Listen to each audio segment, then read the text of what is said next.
변함없으시 거짓 없으시 성실하신 그 사랑 상한 갈 때 꺾지 않으시는 꺼져가는 등불 끄지 않는 그 사랑 변함없으시 거짓 없으시 성실하신 그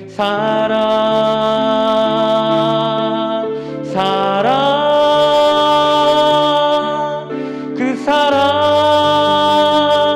날 위해 죽으시 날 위해 다시 사시 예수 그리스도 다시 오실 그 사랑 죽음도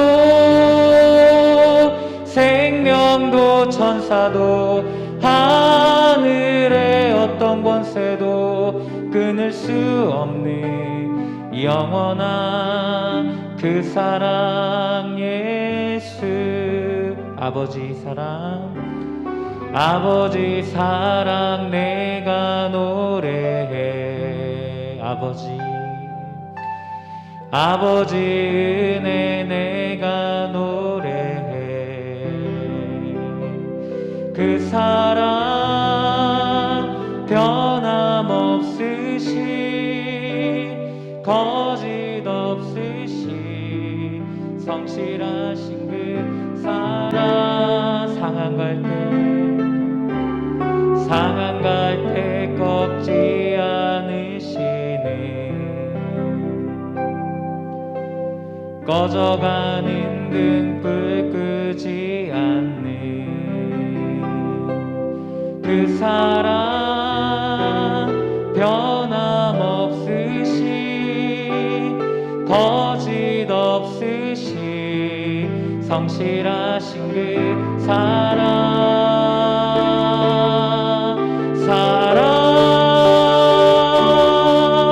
그 사랑 날 위해 죽으시 날 위해 다시 사시 예수 그리스도 다시 오실 그 사랑 죽음도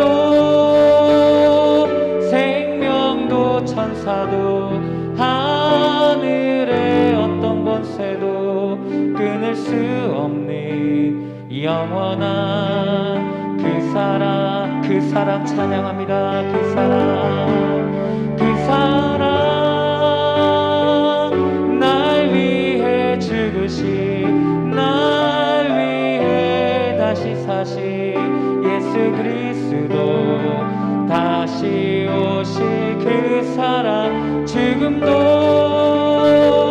생명도 천사도 하늘의 어떤 권세도 끊을 수 없는 영원한 그 사랑 예수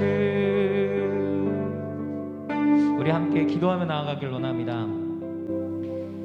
우리의 마음이 하나 되길 원합니다. 각자 떨어져 있고 저희들이 함께 모여 예배드리지 못하지만 하나님의 사랑 안에 우리는 하나입니다.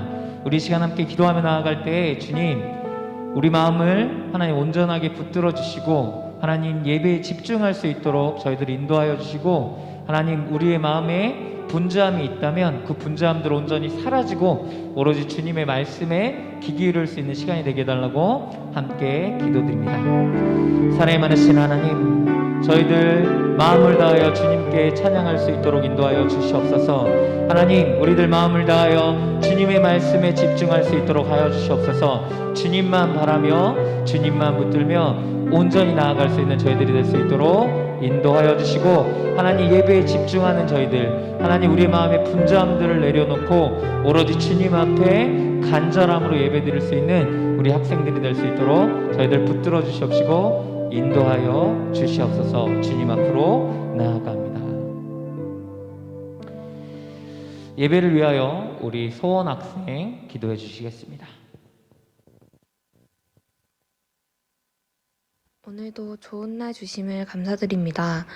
지난 한 주간에도 지켜주시다가 이렇게 예배를 드릴 수 있게 불러주시니 감사합니다. 하나님을 예배할 때 우리의 마음이 가장 기쁘고 평안한 것을 고백합니다. 우리를 사랑하셔서 늘 지켜주시지만 우리는 때때로 하나님의 뜻대로 살지 못할 때가 있음을 고백합니다. 이웃들에 대한 무관심, 이웃들에 대해 불친절하게 대한 일들, 사람들에 대한 거짓말과 기분 나쁘게 한 일들, 사랑으로 행하지 못한 많은 일들이 있었음을 고백합니다. 이 시간 우리의 마음을 깨끗이 씻어주시고 예배드리기에 합당한 심령이 되게 하여 주세요. 이 시간은 우리가 말씀을 듣는 귀한 시간입니다. 말씀 전하는 강도사님을 성령의 능력으로 잡아주시고 예배를 돕는 모든 손길들도 기억하여 주시고 듣는 우리들이 하나님의 말씀을 깨닫고 성장하게 도와주세요. 온 정성을 모아서 드리는 우리의 예배를 기뻐 받아주세요. 모든 영광을 오직 주님께만 드립니다. 예수님의 이름으로 기도합니다. 아멘.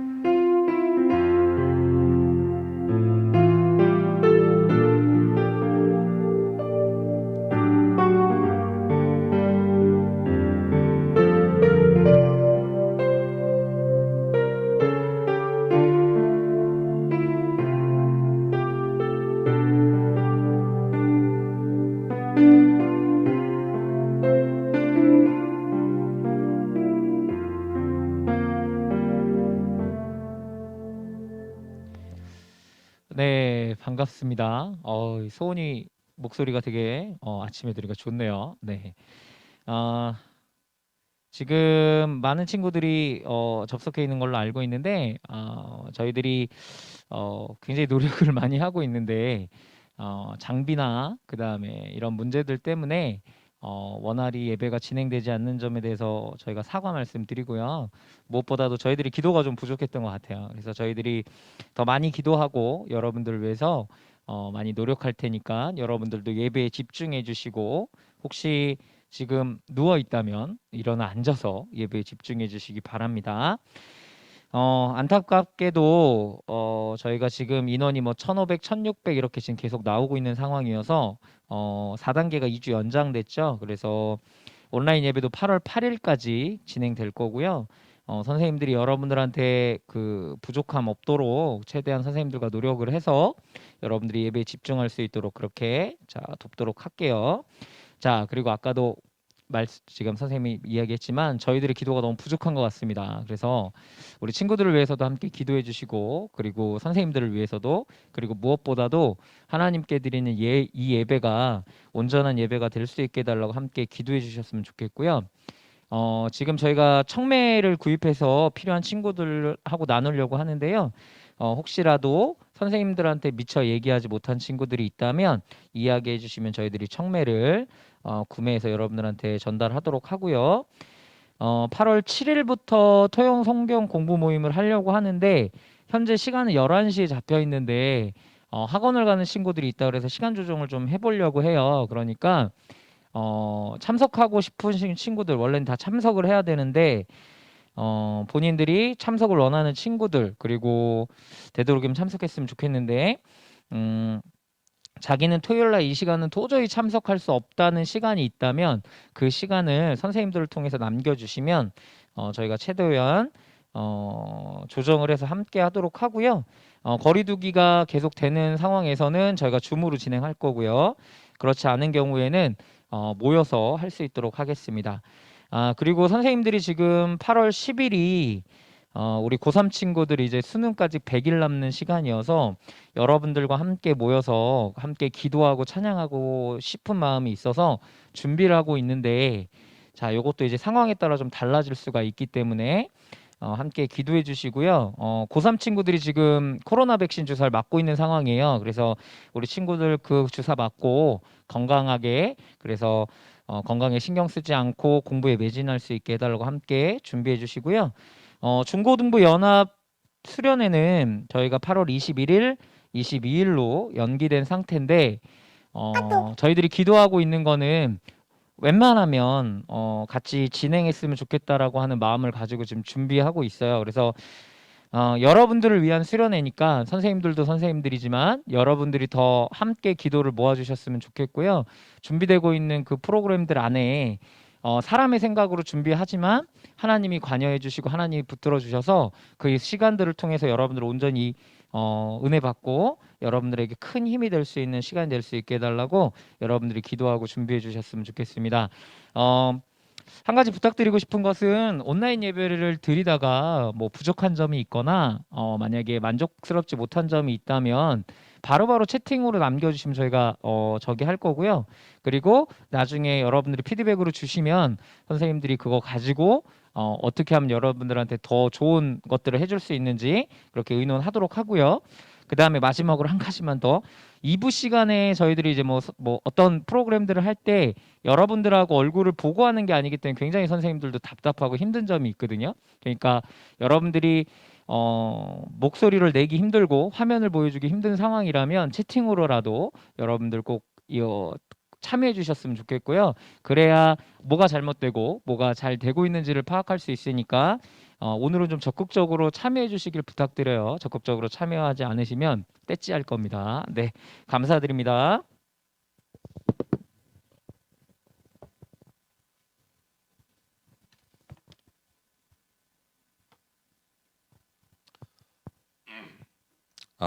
네. 할렐루야. 반갑습니다, 여러분. 네, 카메라 뒤로 많은 여러분들이 있다는 걸 알고 있습니다. 자, 하나님 말씀 보겠습니다. 하나님 말씀 창세기 45장 5절 말씀 한 절이에요. 창세기 45장 5절 말씀. 제가 가진 성경은 성경 71면에 있습니다. 구약 성경 45장 5절 말씀이에요. 한 절이니까 제가 읽겠습니다. 당신들이 나를 이곳에 팔았다고 해서 근심하지 마소서, 한탄하지 마소서. 하나님이 생명을 구원하시려고 나를 당신들보다 먼저 보내셨나이다. 아멘. 자, 오늘은 제목이 좀 길어요, 여러분. 시련과 용서 그리고 하나님의 뜻이라는 제목인데 뭐 있어 보이려고 이렇게 한 게 아니라 요셉에 대해서 우리가 좀 나눠보고자 하니까 이런 제목이 나왔어요. 좀 긴 제목인데, 자, 여러분은 시련이란 단어를 생각할 때 어떤 생각이 드는지 모르겠어요. 시련 하면 보통 사람이 시련이라고 생각할 때 보통은 성공이란 단어랑 이렇게 결합시키는 경우는 쉽지가 않아요. 시련이라 생각할 때. 자, 보통 생각하는 어떤 연결고리를 보면은 시련이란 단어는 안 좋은 것으로 연결돼 있고, 그리고 나는 당하지 않았으면 하는 것, 그리고 나와 관계 없었으면 좋겠다라는 게 시련으로 이렇게 생각이 되죠. 성공은 정반대죠. 좋은 거고, 나에게 있었으면 좋겠고, 나와 아주 밀접한 관계가 있었으면 좋겠다라는 게 성공이에요. 그러니까 시련과 성공은 뭔가 연결이 안 되는 것 같은데, 근데 우리가 잘 생각해 볼 게 있는데, 시련은 우리가 시련과 어떤 고난이란 거는 우리는 사실 피할 수 없다는 거예요. 시련과 고난은 어른들도 뭐 여러 가지가 있겠지만 특히나 여러분들은 이제 학생 신분일 때는 공부에 대한 거, 뭐 시험 보는 것들, 그리고 뭐 나중에 고3들은 나가서 취업하는 거, 대학교 뭐 면접 보는 거 이런 것들, 그리고 뭐 지금 이제 수능을 준비하거나 수험생들을 잇는 이런 사람들도 다 여러분들이 다 뭔가 이 시련과 고난이 나에게 어떤 식으로 다가오는지 우리가 알 수 있죠. 그러니까 모든 사람은 각자가 이렇게 살아가는 삶 속에서 시련이 항상 있고 고난이 있다는 거예요. 자, 그러면 그리스도인이라고 시련이 없고 고난이 없을까요? 그리스도인이라고? 그렇지 않죠. 시련과 고난은 모든 사람에게 다 똑같이, 각자에게 다 똑같이 주어지는 것 같아요. 뭐 예를 들어서 믿음이 좋다고 해서 시련이 없을까? 고난이 없을까? 뭐 또 뭐 돈이 많다고 해서 정말 내가 봤을 때 정말 뭔가 부족한 거 없이 살아가는 그런 사람도 시련이 없을까? 뭐 내가 봤을 때 인맥이 정말 많은 사람, 아는 사람이 너무 많다 그런 사람도 시련이 없을까요? 그렇지 않다는 거죠. 고난과 이런 시련이라는 거는 어떤 보이는 것에 대해서, 그러니까 믿음이 좋아 보인다, 아니면 뭐 사람이 많다, 돈이 많다 이런 것과 관련이 없고 그렇다고 해도 언제나 고난과 시련은 있다는 거예요. 언제나. 성경에서 알려주는 말씀은 뭐예요? 시련과 고난을 없애라라고 하는 게 아니에요. 시련과 고난은 누구에게나 있으니까 그것이 또 나쁘다고 말하는 게 아니에요. 시련이 그 시련을 어떻게 다뤄야 되는가, 이 고난을 어떻게 다뤄야 되는가 그런 것을 알려주고 있어요. 그래서 나의 마음과 어떤 믿음의 행동들을 어떻게 나타낼 보일 것인지, 그로 인해서 내가 믿음을 나타내고 내가 어떤 식으로 하나님께 내 믿음을 고백하는으로 인해서 어떤 결과가 또 나타나는지에 대해서 성경에서는 잘 알려주고 계세요. 자, 오늘 이 본문에 나타나는 사실 이 주인공은 요셉이에요. 요셉. 여러분들 너무 잘 알고 있죠. 어려서부터 그렇게 많이 들었던 요셉. 자, 아브라함의 하나님, 이삭의 하나님, 야곱의 하나님 할 때 그 야곱, 그리고 야곱의 아들들 12명이 있죠. 그 아들들 중에 한 명이에요. 그 아들 중에 한 명인데, 자, 이 야곱의 가정은 즉 요셉이 섞여 있는 그 가정은 굉장히 화목했어요. 창세기 37장에서 보면 화목한 가정에 이제 문제가 하나 발생하는데 뭐냐면 야곱의 아버지, 그러니까 아버지 야곱이 요셉을 너무 편애하는 거예요. 아버지가 12명의 아들 중에서 한 명만 편애를 해. 자, 야곱이 늙어서 아들 중에 이제 베냐민도 있지만 요셉을 더 사랑하는 거예요. 그래서 우리가 생각할 때 요셉이 왜 미움을 당했을까? 형제들에게 왜 미움 당했을까? 이렇게 생각하면 딱 생각나는 거 뭐 있어요? 보통 꿈꿔서 꿈을 뭔가 얘기해서 그렇게 생각할 수 있는데 성경을 내가 자세히 보니까 그게 아니더라고. 보니까 야곱이 그런 요셉이 미움받는 이유가 있어요. 창세기 37장 2절에 보면은 이렇게 말씀해요. 야곱의 족보는 이러하니라. 족보에 대해서 얘기를 이렇게 쭉 하고 있고, 그 다음에 요셉이 17세 소년으로서 그의 형들과 함께 양을 칠 때에 그 형들과 함께 양을 치러 나갔다는 거죠. 근데 그의 아버지의 아내들 비려와 실바의 아들들과 더불어 함께 있었더니, 그러니까 형제들과 같이 있었다는 거예요. 근데 그가 그들의 잘못을 아버지에게 말하더라라고 해요. 자, 그러니까 이게 무슨 말이에요? 요셉이 고자질쟁이였어요. 고자질쟁이. 쉽게 얘기해서 형제들이 다 있는데 형제들의 잘못을 아버지에게 슉 가서 얘기하는 거야. 자, 여러분들이 생각해 봐야 돼요. 우리가 친구들도 많이 있고 있지만 옆에 있는 친구들이 우리가 같이 쉽게 얘기해서 학원을 빠지고 뭔가 같이 뭐 떡볶이 먹으러 갔어. 근데 옆에 같이 동승했던 한 명이 갑자기 학원 선생님한테 딱 가가지고 우리 뭐 했어요? 하면서 딱 고자질을 해버려. 그러면 그 친구가 좋아 보여요? 아니면 굉장히 얄미워 보여요? 얄밉게 보이죠? 그런 것과 똑같아요. 그러니까 굉장히 얄미운 짓을 했던 것 같아요. 근데 형제들이 이런 식으로 해서 안 그래도 미운데 이제 꿈까지 얘기해서 자기가 막 더 높아질 거라고 꿈까지 막 이렇게 얘기하니까 더 싫은 거지. 더 싫은 거니까 결국은 형제들이 어떻게 돼요? 형제들이 요셉을 죽이려고 하죠. 죽이려고 했지만 이제 그 중에 유다가 나서서 죽이기보다는 그냥 이 지나가는 상인들을 보고 팔자라고 결정을 하게 되는 거예요. 이제 여기서부터 요셉의 시련이 시작돼요. 여기서부터 형제들에게 팔린 것으로 끝나지가 않았어요.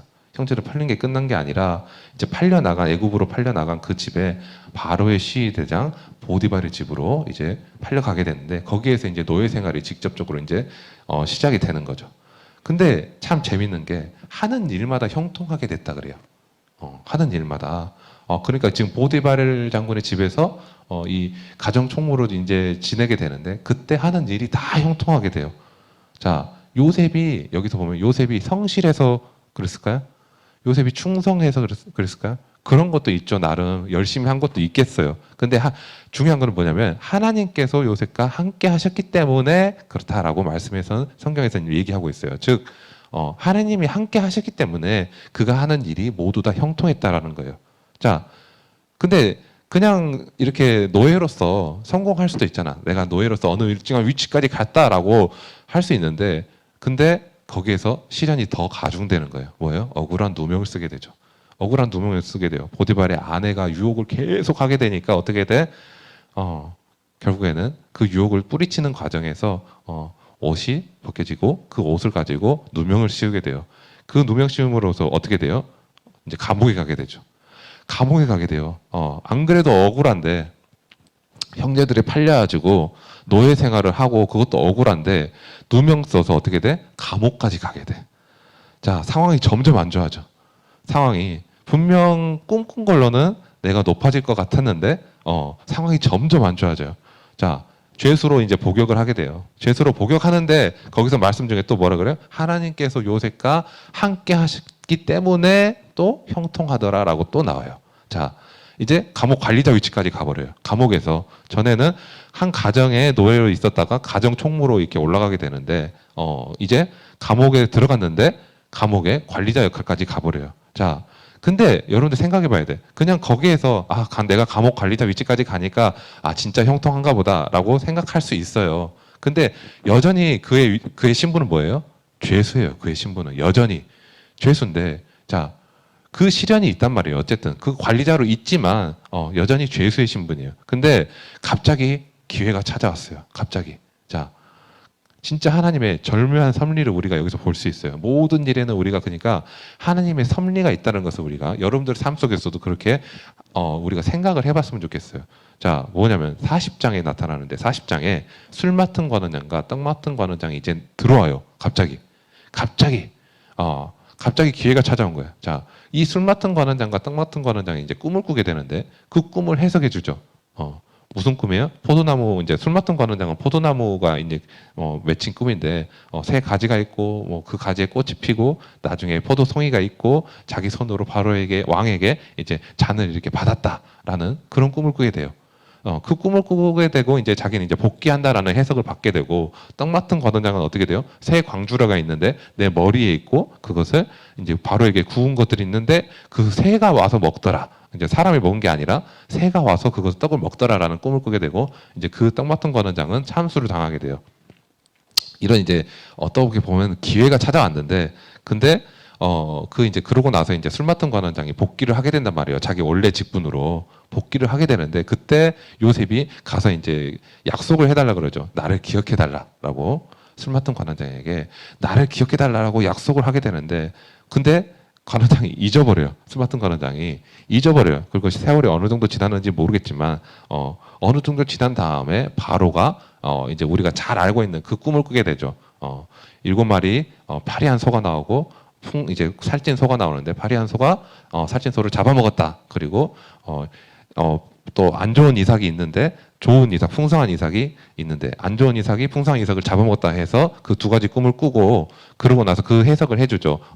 7년 대풍년이 있고 7년 대기근이 있어서 그걸 잘 준비해야 됩니다라고 하는 그런 이제 해석을 하게 되죠. 그러고 나서 이제 총리가 되는 요셉이 되는데, 자, 여기까지 요셉에 대해서 여정을 쭉 얘기했어요. 그렇죠? 시련도 있었고 나름 어느 정도 회복이 되는 그 부분도 있고, 또 마지막에 보면 총리가 되는 부분도 있어요. 자, 우리가 흔히 생각할 때, 자, 형들에게 팔려서 노예가 되는 부분, 종이 되는 부분, 그리고 억울하게 누명 써서 감옥에 가는 부분, 그리고 총리가 되기까지 우리가 쭉 여정을 생각해 보면은 뭔가 하나님께서 그의 어떤 여정을 이렇게 만지셔서 뭔가 회복시켜 주셨구나라고 총리까지만 바라볼 수 있어요. 근데 하나님의 뜻은 그게 거기까지 끝이 아니었어요. 요셉을 그냥 총리 만들어줘서 그의 인생만 그냥 회복시켜줬다라는 그게 아니라, 하나님의 뜻은 뭐예요? 총리가 된 요셉이 형제들을 만나는 데 있어요. 총리가 된 요셉이 형제들을 만나서 이제 뭘 하라 그래요? 용서를 하라 그래요. 용서를. 자, 우리가 용서에 대해서 생각해 보면 딱 있죠. 신약 성경으로 쭉 나가보면 베드로가 예수님에게 물어보는 거 있잖아요. 예수님께 얼마나 용서해야 되나요? 이렇게 물어보는 장면이 있죠. 그 장면에서 예수님이 뭐라 그래요? 7번에 70번까지라도 용서해 줘라라는 그 말씀이 있잖아요. 자, 우리가 용서에 대해서는 흔히 오해를 할 수 있어요. 용서에 대해서. 자, 용서에 대해서 우리가 흔히 여러 부류가 있는데, 용서는 어떤 사람들은 이렇게 얘기해요. 용서는 그냥 잊어버려. 내가 가지고 있는 것들을 그냥 잊어버려. 괜찮아. 그냥 무조건 참어. 그러면 돼. 라고 하는, 그렇게 생각하는 어떤 용서에 대한 오해가 있고, 또 정반대로 나아가서 뭐 있는 대로 뭘 참고 있어. 있는 대로 다 풀어버려. 뭐 그런 오해도 있어요. 용서를 한다는 거예요. 그러니까 스스로 그냥 내가 마음대로 풀어버린다라는 거죠. 근데 그게 아니라 또 두 번째는 뭐냐면 머리로만 이해하려는 태도가 있어요. 용서에 대해서. 그러니까 이해하는 태도는 바람직해요. 이해하는 태도는 바람직한데 문제는 그것 또한 자기 자신의 착각일 수 있다는 거죠. 그러니까 머리로는 이해가 돼요. 머리로는 이해가 되는데 감정은 움직이지 않는 거예요. 감정은. 그러니까 어떻게 돼? 화가 나는 상황이나 어떤 그 똑같은 상황이 되게 되면 어떻게? 마음이 여전히 요동치는 거예요. 화가 어떻게 주체가 안 돼. 분명히 그 상황은 이해하려고 하는데 감정은 뭔가 제어가 안 되는 거예요. 그건 용서했다고 볼 수가 없는 거죠. 자, 그런 것도 용서에 대해서 뭔가 오해하는 것 중에 하나예요. 또 하나는 뭐예요? 무조건 자기 탓으로 돌리는 것도 있어요. 용서한다고 하면서 이게 옛날 우리 이게 부모님들, 우리의 전 세대의 어떤 부모님들이 그런 경우 많잖아요. 그래, 다 내 탓이다. 아이고, 내 탓이야, 내 탓이야. 막 그런 경우 많죠. 아마 선생님들은 많이 들어보셨을 거예요. 그런 경우가 용서에 대해서 잘못하고 있는, 잘못 이렇게 이해하고 있는 경우가 많아요. 근데 이런 자책이나 후회하는 마음은 결국엔 뭐예요? 건강한 신앙으로 나아가는 방법이 아니라는 거예요. 자책이나 후회보다는 우리는 뭘 해야 돼요? 회개하고 용서로 나아가야 된다는 거죠. 자, 요셉은 결국에는 뭐 어떻게 됐어요? 용서를 했어요. 하나님의 뜻을 알고 하는 용서예요. 자, 이 용서라는 거는 뭐예요? 용서라는 거는 나에게 어떤 행해진, 그렇죠? 나에게 이렇게 다가온 굉장히 구체적이면서 명확한 그 잘못들을 직시하고 인정하는 거예요. 그러니까 저 사람들이 나에게 뭘 했느냐라는 걸 내가 정확하게 알고 있는 거예요. 그게 용서의 첫 단계라는 거죠. 자, 오늘 본문 5절 말고 그 앞에 4절 보면 어떻게 돼요? 요셉이 형들에게 이르되 내게로 가까이 오소서. 그들이 가까이 가니 이르되 나는 당신의 아우 요셉이니 뭐라고요? 당신들이 애굽의 판자라. 자, 정확하게 문제를 지시해줘요. 나는 지금 이런 상처가 있다라는 거예요.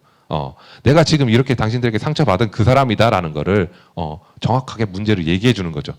이게 첫 번째 단계라는 거예요. 그러고 나서 두 번째 뭐예요?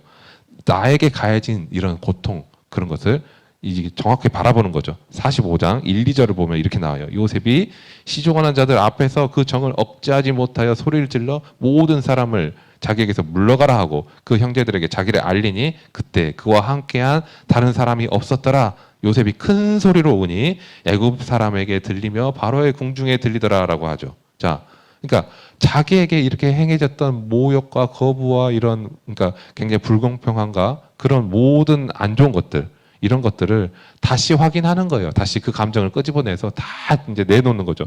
그러고 나서 절규를 하면서 자기 감정을 있는 그대로 표현을 다 해보는 거예요. 그게 용서의 두 번째 단계라는 거죠. 이제 세 번째는 뭐예요? 용서하려면 어떻게 될까? 나에게 상처 준 사람들에 대한 실제적인 감정을 자 직시하고 나서 그 다음에 어떻게 돼요?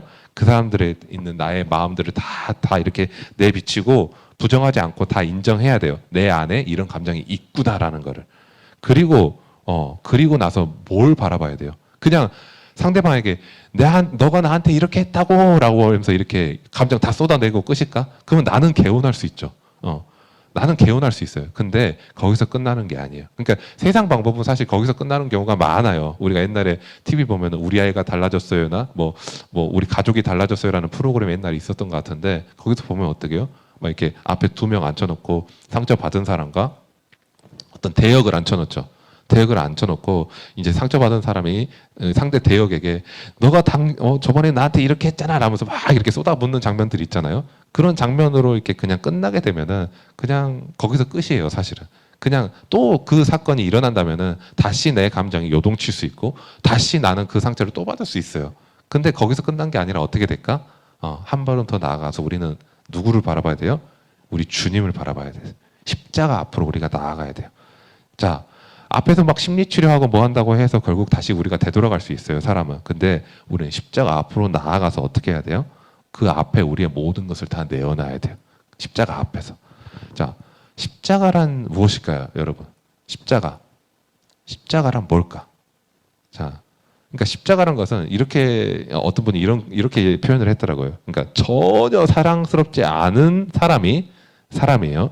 진짜 원수 같은 사람, 꼴 보기도 싫은 사람이 진짜 원수 같은 그 순간에, 대상은 정말 원수 같은 사람이고 시기는 정말 꼴 보기 싫은 그 순간, 마주보기도 그런 그 순간에 그 사람을 사랑할 수 있는 능력으로 볼 수 있다라는 게 십자가예요. 십자가라는 것은 그러니까 정말 쉽게 얘기해서 원수를 사랑할 수 있다라는 거예요. 십자가라는 거는. 자, 우리가 예수님을 생각해 봐야겠죠. 십자가를 바라볼 때. 자, 주님이 가장 그 사랑적인 표현을 하게 될 때가 언제일까? 십자가에 달려 있을 때가 아닐까요? 자, 십자가에 딱 달렸을 때 누가복음 23장에 이제 예수님이 십자가에 달리시잖아요. 그때 예수님이 뭐라고 하세요? 세번역 성경을 제가 이렇게 읽어드릴게요. 그때 예수께서 말씀하셨다. 아버지, 저 사람들을 용서해 주십시오. 저 사람들은 자기네가 무슨 일을 하는지 알지 못합니다. 자, 지금 십자가에 달리신 그 상황이에요. 십자가에 달렸어요. 자, 자기를 호산나 하면서 이렇게 찬양하던 그 사람들이 이제 뭐래요? 죽이라 죽이라 하고 다 바뀌었죠. 근데 그 상황에 가장 아까 뭐라 그랬어요? 가장 내가 진짜 보기 싫은 그 사람들이 가장 그 보기 싫은 그때 사랑을 표현할 수 있는 게 십자가라 그랬잖아요. 예수님은 지금 그렇게 하고 계시잖아요. 진짜 나를 정말 사랑하고 따라왔던 그 사람들이 이제는 나를 죽여라 죽여라 하고는 그때 뭐라고 하세요? 저 사람들을 용서해 주십시오. 저들을 용서해 주십시오. 이들은 자기들이 뭘 하는지 모릅니다.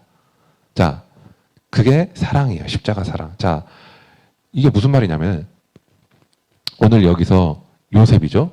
요셉이 하나님 뜻을 알았단 말이에요. 즉 예수님과 같이 십자가에 달리셨을 때 만약에 예수님이 그냥 자기에게 억울하잖아. 아무 죄도 없는데 십자가 달렸는데. 그렇죠?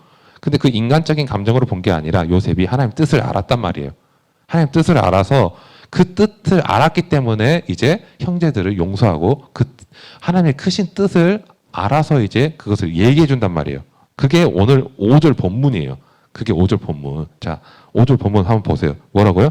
자, 당신들이 나를 이곳에 팔았다고 해서 근심하지 마소서, 한탄하지 마소서. 하나님이 생명을 구원하시려고 나를 당신들보다 먼저 보내셨나이다. 아멘. 자, 무슨 말이에요? 그러니까 감정적으로는 정말 미울 수 있어요. 그렇죠? 감정적으로는 믿고 정말 꼴 보기도 싫을 수 있어. 근데 어떻게? 하나님이 명령하셨고 하나님 뜻이 그러하고 하나님이 사랑하시기 때문에 자, 하나님 뜻이 이렇게 예정돼 있기 때문에 이제 나는 당신들을 용서하고 사랑하겠다. 하나님 뜻에 나는 순종하겠다라고 지금 이렇게 고백하는 거예요. 자, 요셉의 형들이 이렇게 어떻게 용서했는지 우리가 알 수 있죠. 응?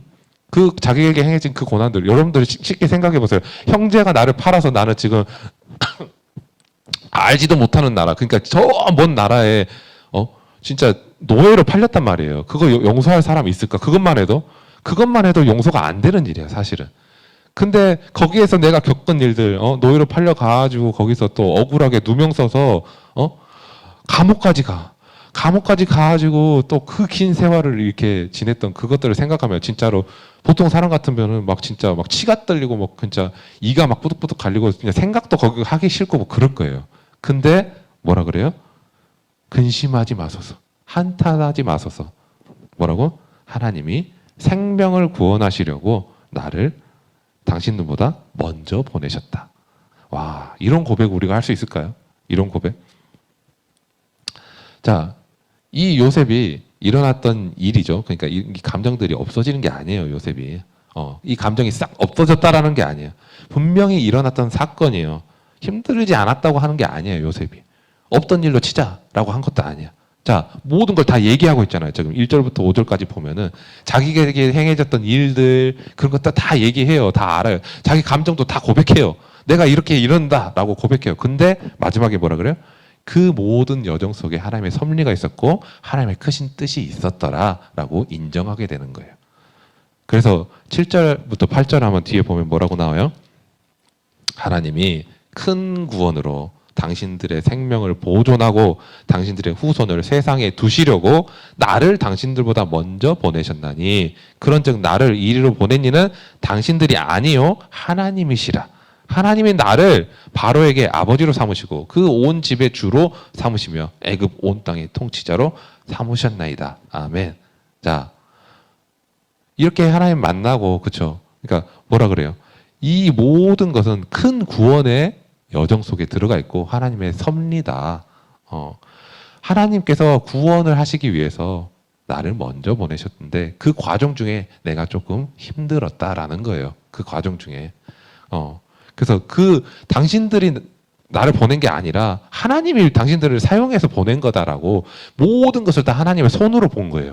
나를 때린 것도 하나님의 손. 그러니까 저들이 나를 판 거죠. 형제들이 나를 판 건데 그게 하나님의 손으로 저들을 이용해서 나를 팔게 만들었다라는 거예요. 자, 그렇게 되면 어떻게 돼? 불평불만을 할 수가 없게 돼요, 사실은. 왜? 우리는 하나님 믿는 사람들은 보통 하나님의 뜻 하면은 어떻게 돼? 그 부분에 순종한다라는 게 항상 전제 조건에 깔려 있어요. 아무리 힘들어도 그렇다는 거예요. 요셉이 그걸 전적으로 보여주고 있는 거죠. 아무리 힘든 상황이었어도, 아무리 내가 이해 안 되는 상황이고 정말로 말도 안 되는 상황이라 할지라도 그것이 하나님께서 뜻하신 바라면 나는 그 부분에 순종하겠다라는 거예요. 자, 그래서 이렇게 하나님 만나고 자기 감정에 쓸려다니지 않고 하나님의 이렇게 크신 뜻에 깨달아서 그 뜻에 순종하는 사람은 어떻게 돼? 하나님께서 원하시는 때 또 원하시는 장소에서 이렇게 하나님의 영광을 나타내 보일 수 있다는 것이에요. 그런 것 같이 우리가 십자가 사건을 보게 되면 어떻게 돼? 우리에게 말씀하시는 게 많잖아요. 십자가 십자가 예수님이 십자가에서 달려 돌아가실 때 했던 그 용서의 표현 같이 그런 것처럼 모든 어떤 시련과 이런 용서 그리고 하나님의 뜻 그것을 알고 그 뜻에 순종한다는 것이 하나님의 사랑을 어떻게 나타낸다는 것이고 그것이 또 우리에게는 그 뜻에 순종한다는 것 그리고 그걸 깨달아 안다는 것이 얼마나 우리에게는 더 축복이 되는 건지 그냥 만약에 그 뜻을 모르고 우리가 계속해서 그 불평과 불만과 계속 원망이 있고 분노가 그 사로잡혔다면은 얼마나 인생이 더 피폐해졌을까?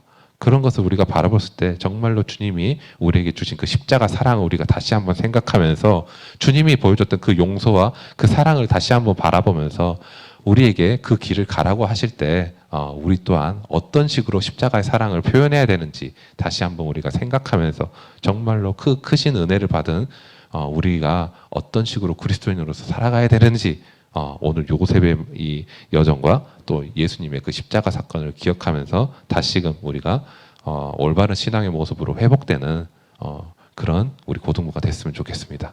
기도하겠습니다. 하나님 감사합니다. 우리가 힘든 고난의 여정 속에 있을 때에도 이 요셉과 같이 형제들에게 팔리고 말도 안 되는 그런 일들 억울한 누명을 당하고 그런 모든 고난이 있더라 할지라도 우리가 우리의 감정에 충실하고 우리에게 행해졌던 그런 일들에 우리가 더 묶이기보다는 크신 하나님의 뜻을 깨달아 그 뜻에 순종함으로써 나아갈 때 하나님께서 보여주시는 그 뜻, 구원을 위한 여정 그리고 그 여정 속에 있는 모든 과정이 하나님께서 하셨다는 것을 인정하게 될 때 나에게 행하진 나에게 이런 닥친 이런 고난들은 하나님께서 다른 크신 뜻을 위해서 배치해 놓으신 것이고 우리를 사용하신 것이라는 것을 우리가 알고 그 뜻에 순종하면서 감사함으로 나아갔을 때 하나님의 뜻에 우리가 나아갈 수 있다는 것을 그리고 그 뜻에 순종할 때 더 크신 은혜가 있다는 것을 우리가 깨달아 알 수 있도록 주님 우리를 붙잡아 주시옵소서. 그래서 이 시간 이 주님께서 나아가신 그 십자가 사건을 더욱 바라보면서 어떤 식으로 우리가 그리스도인으로 살아가는 게 사랑을 표현할 수 있는지 우리가 다시 한번 생각해 보게 하시고 그 뜻에 순종하면서 정말로 예배에 또 충실하고 또 말씀을 날마다 더 가까이 하면서 정말 우리 삶 속에서 그리스도의 향기를 잘 나타낼 수 있는 그런 고등부가 될 수 있도록 주님 우리에게 은혜를 베풀어 주시옵소서. 감사합니다. 예수 그리스도 이름으로 기도드립니다. 아멘. 주어진 헌물을 하겠습니다.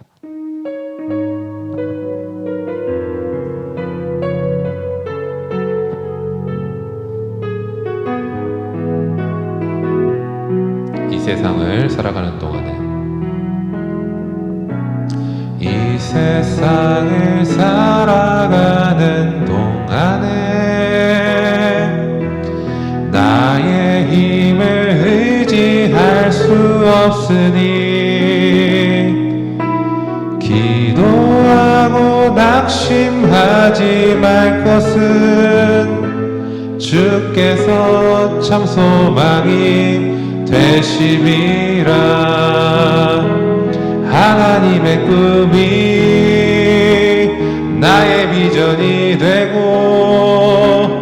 예수님의 성품이 나의 인격이 되고 성령님의 권능이 나의 능력이 되길 원하고 바라고 기도합니다. 아멘. 주어진 헌물을 위해서 기도합니다.